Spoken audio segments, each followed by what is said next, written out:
What's happening, folks? Welcome back to the 182 News YouTube page. I appreciate you checking out this video. I'm going to see Linkin Park live, and it's actually the first time I've ever been able to catch them live. And I wanted to document it and talk about the concert, talk about the experience, and really just kind of share my thoughts on the whole situation and how the concert went. I intentionally have avoided all spoilers, don't know the set list, don't know what the stage looks like, don't know the format. Going into this fairly blind, and I wanted to do that in order to be able to give what I feel is a pretty non-biased opinion on Linkin Park. I would not consider myself a hardcore Linkin Park fan. I think, like a lot of folks, Hybrid Theory and Meteora were huge albums for me growing up, super influential. I mean, to me, that is where the peak of my Linkin Park fandom was. I enjoyed Minutes to Midnight, but to be honest, after that, I wasn't paying a lot of attention to Linkin Park. Obviously, when Chester passed, that changed everything for this band and for the fans. And it was really a weird time. I remember during that time period, they were actually supposed to go on tour with Blink-182. They were playing a couple shows. And all of a sudden, that happens. Everything has changed forever. And I, probably like a lot of folks, found it really difficult to listen to Linkin Park after that happened. And I almost hate to say that because it's not particularly fair for the other members of the band who, poured their hearts and soul into those albums and those songs. But I really struggled to listen to Linkin Park after Chester passed away. And it was years of that, to the point of where I almost kind of just forgot they were a band, to be honest, because I hadn't listened to them in so long. And as I had mentioned, their past few albums, I listened to them when they came out, but not stuff that I revisited quite often. And they announced Emily in the band, and I think like a lot of folks, I was just kind of surprised and anxious to hear what the new stuff would sound like. And right off the bat, I liked the new song, and they announced a new album From Zero, and I was looking forward to it. I was pretty open about it. I know that it's divisive. I know that folks are on one side or the other on a lot of this stuff. It kind of reminds me of the Blink-182 situation where Tom quit again and then Skiba comes in, and it's almost like the fan base is split in some sense, where some people support what the other members of the band want to do, some don't think you should continue.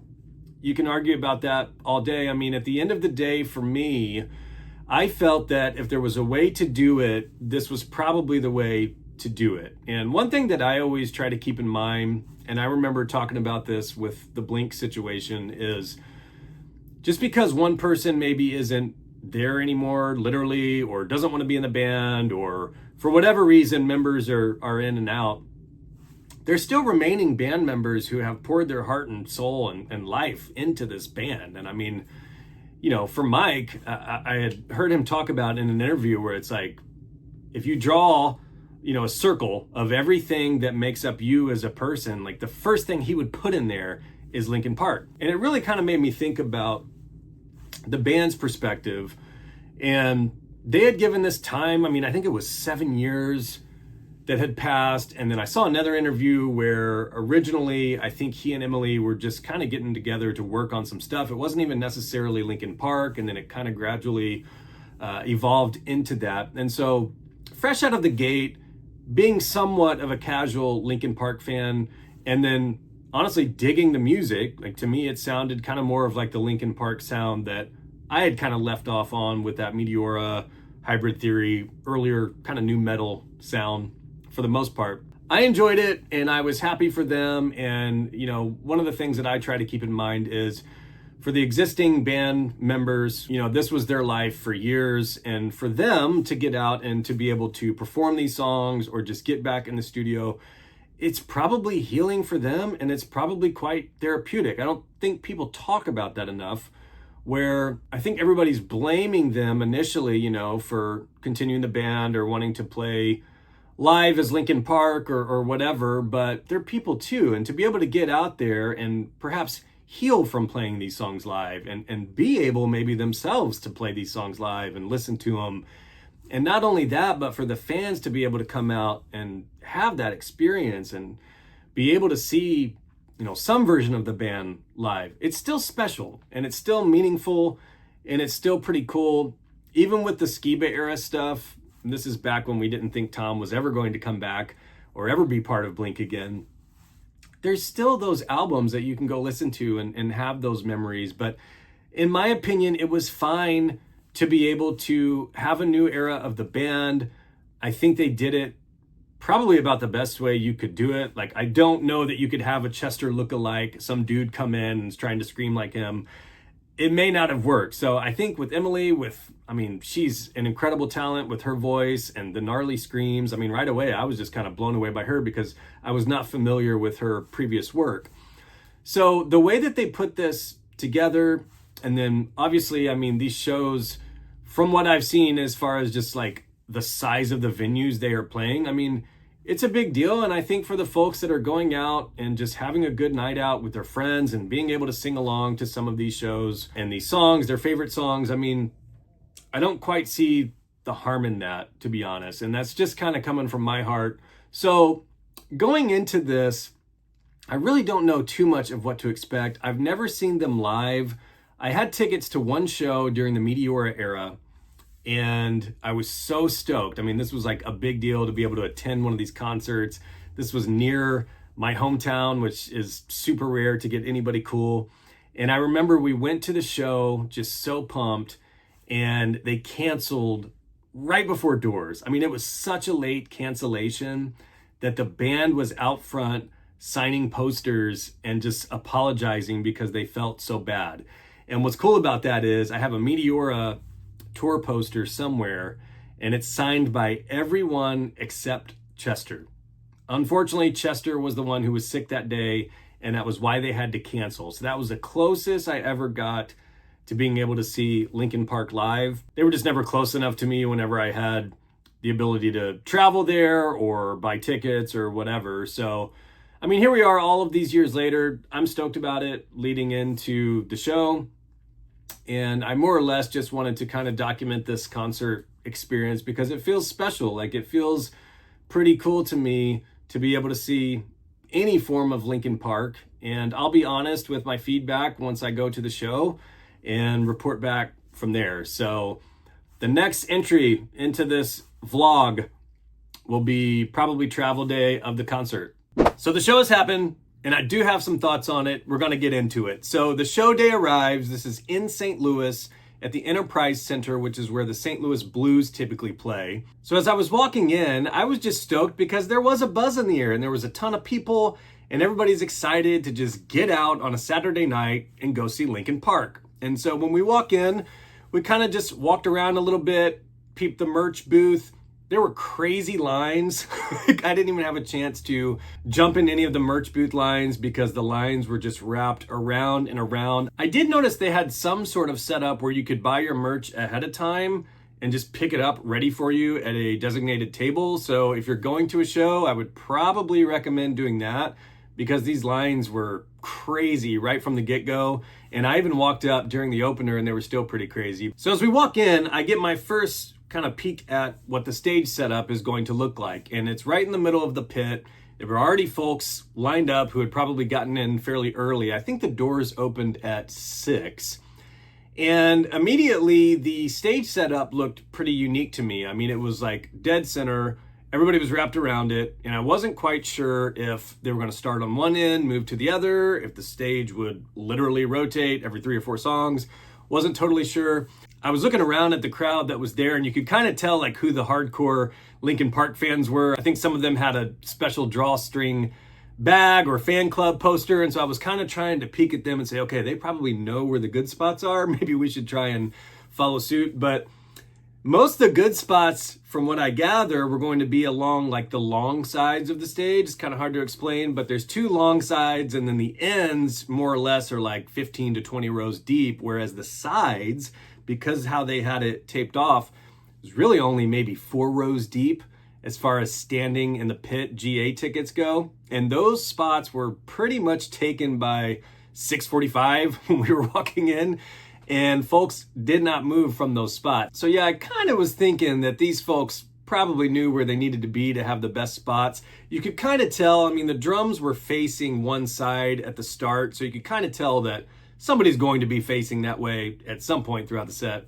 for sure. But yeah, we go in, we kind of walk around the pit, try to envision where we should stand or what would be the best angle or spot. And it seemed like really no matter where you were going to be, whether if you're up in the seats, balcony, floor, whatever, you were going to have a pretty good spot and view no matter where you are, which is the point of the setup. So it was pretty sweet. I will say I was kind of surprised there wasn't a band coming on at 7. I knew Gene Dawson was scheduled to be the opener, but I kind of thought for some reason they would have a second opener just real short in that 7 o'clock slot. They didn't, so that was a little bit surprising to me.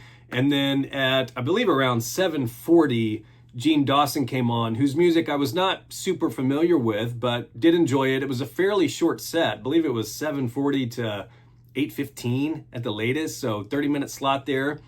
And then, shoot, just as we kind of get things going, Linkin Park's getting ready to hit the stage. And they flashed a little countdown timer that made it look like basically they were going to be taking the stage at 8:55 p.m.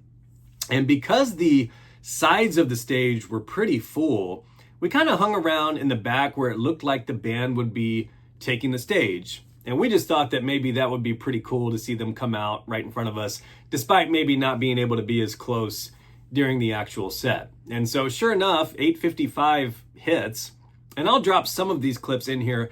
I try to stay somewhat in the moment at concerts and not take a million photos and videos or be that guy just holding up a video camera recording the whole time. But I tried to take a few of these, and I did get a pretty cool clip of them taking the stage, which I'll pop in right here.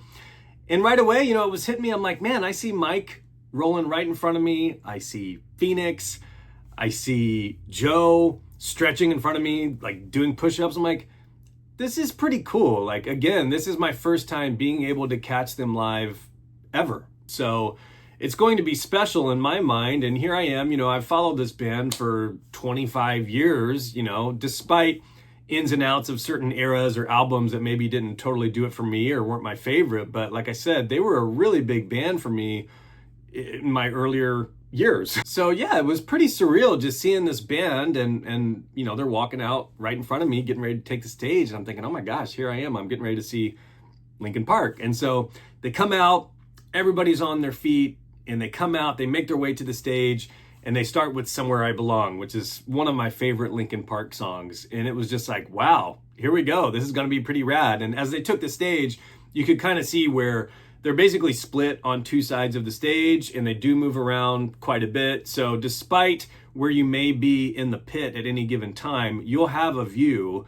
and then they will shift throughout the set. So if Emily or Mike are not in front of you right at the beginning of the set, they'll either walk over to you at some point, or about halfway through the set, at some point, the stage literally shifted in some capacity as far as like where the drums were facing and where all the microphones were shifted and everything. So yeah, they start playing, and the stage setup was really rad. They had these two giant, they almost just looked like cubes or like long rectangles that were shooting out lasers and smoke and just changing colors and everything. It was really, really rad.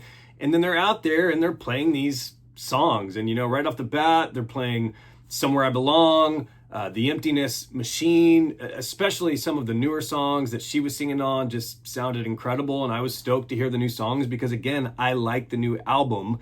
I understand if folks don't, then obviously that may not be the highlight of the set to you. But yeah, right away, I mean, my hype meter just went up quite a bit. And even my buddy I brought with me who went to high school with Chester, huge Linkin Park fan, he was stoked as well. And it was just like, okay, let's go. Like, this is pretty rad. No doubt about it.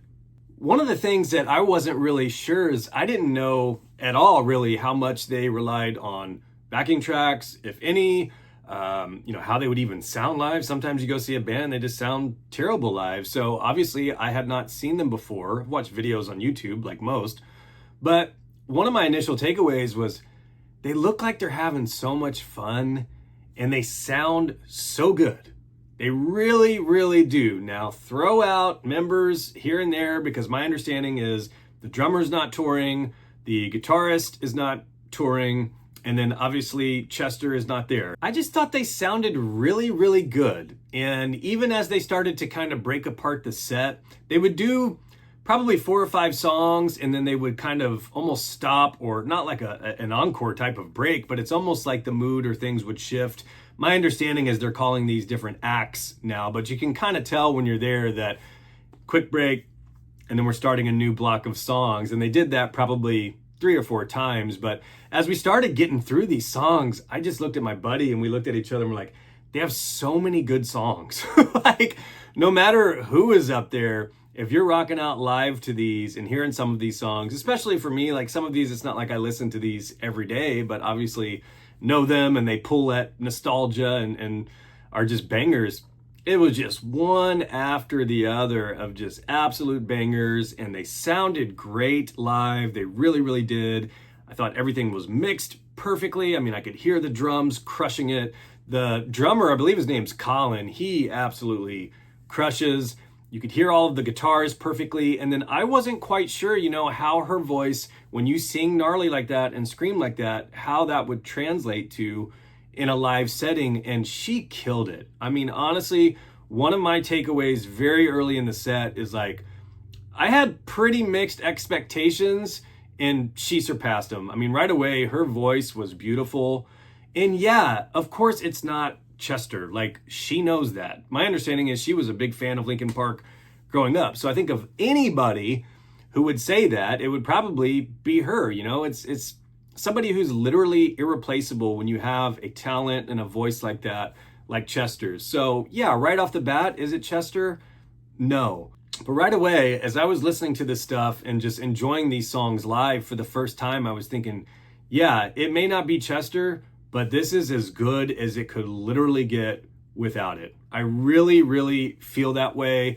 I may have mentioned in the pre-show talk, but it's kind of similar to where, and I hate to constantly kind of compare things to Blink-182, but this is a Blink-182 channel for the most part, for folks who maybe are stumbling across this for the first time. And obviously it's a very drastically different scenario between Tom quitting and Chester passing. Believe me, I get it. It's very different scenarios, but I think for the sake of conversation and comparing them here, it does feel somewhat similar to me to when Tom DeLonge was out of Blink, Matt Skiba was in, they had an album with him, more or less a new era, and the fan base could be very split. Now, I'm not in tune enough with the Linkin Park community to know, I guess, how divisive that is, but with Blink, it was pretty ugly, to be honest. Like, there were folks who just were constantly shitting on Skiba and then taking it further and being mad at Mark and Travis. How could you do this? How could you go on? I suspect those conversations have probably happened somewhere within the Linkin Park community. I don't know. But at the end of the day, what I had always said with Blink is, I mean, you truly have to think of it as a new era. And one of the things for me that when I went to this concert and was able to catch Linkin Park live, it's one of those things where if they had not made the decision to continue and Emily join or additional drummer, guitarist, whoever, but without that, all of these folks that I'm in the room with, 20,000 people, would not be having this night right now. They would not be having this special evening, this special memory. I will never forget that night, ever. And if it was not for the folks closer to the situation making what is obviously a very difficult decision. When you talk about replacing a band member, especially a Chester or a Tom, like literally irreplaceable. But in those scenarios with Blink and with Linkin Park, I truly felt like if there was a way to do it, this is really the only way to do it. And I just hope that Linkin Park fans, no matter what side of the ball you kind of roll on, I just hope that at minimum you can maybe kind of understand the fact that like maybe it's not for you, maybe you hate the music, didn't think they should continue, think it should be under a different name. It's so similar to the Blink situation that obviously I was pretty close to, but I think at the end of the day, hopefully you can at least appreciate the fact that for the band members themselves, like they know how hard this decision was. Like you think it's hard for us or difficult to work through, like imagine their side of it, but then to be able to get out there and do what they love and perform and play these songs that mean just as much, if not more to them, obviously, than most of the fans, to be able to do that in 2025 and to fill out an arena like that, I mean, 20,000 people. My God, I was looking around. Nobody sat this whole show. The whole show. I was even looking way up because there was parts of the set that I was just taking in, and I was looking around and I was just checking out just the wide variety of folks, like generations. I mean, I saw dads with their sons. I mean, I saw like super old people who were just there like rocking out, super young people, all walks of life. And it really was a beautiful thing to just kind of look around from the floor. And I was thinking, man, they're having just the best time ever. And it wouldn't be happening if it was not for this era or iteration of the band. And so I hope folks can kind of find some sort of solace in that and at least come to peace with it. You know, you always have the back catalog to listen to. If you want to rock out to Meteora, you can go put it on right now and rock out all day. You can go find live performances. You can talk about the old shows you went to with your friends.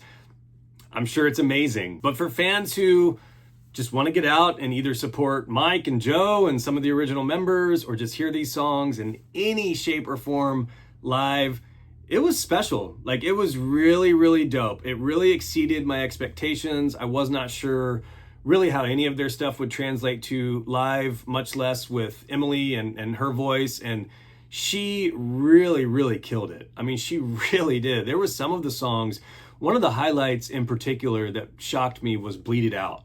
Bleed It Out, my buddy and I, we looked at each other and went, holy shit. Like, she absolutely killed that song. And I was appreciative, you know, of all of these folks, because I know these decisions for them have to be so hard. And obviously the amount of time that it took for them to come up with this, and then to have the courage to share that with the world and start a new era, it has to be so hard. But when I was looking at them rocking out on stage, and Mike just kept smiling. I was watching Mike, and he just seemed to be having the best time ever. And it crossed my mind like, man, I can't believe he didn't do this for 7 years. You know, I don't know if he did anything solo-wise or with Fort Minor or whatever, which I was surprised. He did sing at least like a verse or two, I feel like, in some sort of medley of a Fort Minor song that I recognized, which I had totally forgotten about that band. So that was pretty sick. But yeah, I mean, at the end of the day, I just thought that all of them seemed to be having so much fun. And when you look out at the crowd, who for 2 hours, they played a long set, 2 hours it was, which was rad, especially with no opener, and then with Gene having no first slot opener, and then Gene having a pretty short set, to be honest. It was pretty sweet to get 2 full hours of Linkin Park. I definitely didn't feel like I didn't get my money's worth or anything, because they played that long and they covered basically their whole discography. It was awesome. They sounded great. They had so much fun. It was so rad just sharing that room with all of the folks who went, and of course the band, who seemed to be having a killer time on stage. One of the biggest highlights for me, I mean, One Step Closer, my God, absolute banger. They did some sort of extended outro on that I was not familiar with, so that was pretty sick to hear live for sure. If I had to be super picky, I mean, the only thing for me is I was really expecting to hear Crawling. I was kind of surprised they didn't play that.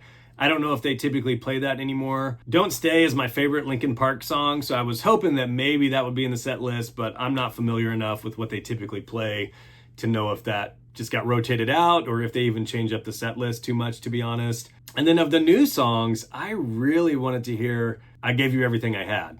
If I had to be super picky, it would just be that there were 2 or 3 more songs that I would love to have heard, but my gosh, they played for 2 hours. They covered like basically their entire discography as far as hits from each album, making sure to hit, you know, all the different eras, at least from, you know, more of the popular songs that I'm familiar with. So to kind of wrap this up a little bit, was it as good as it would be with Chester? No, probably not. You know, I mean, definitely not. Chester's iconic, legend, irreplaceable, incredibly unique talent and voice that will never be replicated. I mean, I think anybody in the band would probably tell you that.